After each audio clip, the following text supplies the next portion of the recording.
कौमी असम्बली के हल्का NA 207 से पीपल्स पार्टी की उम्मीदवार आसिफा भुट्टो जरदारी बिला मुकाबला कामयाब हो गए।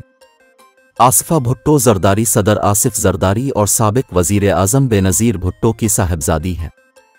इलेक्शन कमीशन के मुताबिक आसिफा भुट्टो समेत 11 उम्मीदवारों ने कागजात नामजदगी जमा कराए थे। आरओ शेर अली जमाली ने बताया कि 7 आज़ाद उम्मीदवारों के कागजात नामजदगी मुस्तरद हुए थे। PTI के हिमायत याफ्ता आज़ाद उम्मीदवार सरदार शेर मोहम्मद रिंद ने कागजात नामजदगी मुस्तरद होने के खिलाफ अपील नहीं की।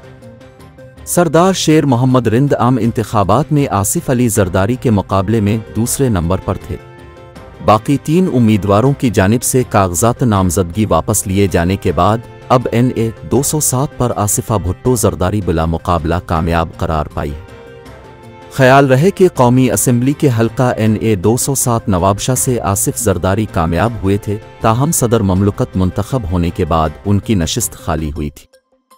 आसिफ अली जरदारी की खाली नशिस्त पर आसिफा भुट्टो जरदारी को पीपल्स पार्टी की जानिब से नामजद किया गया था।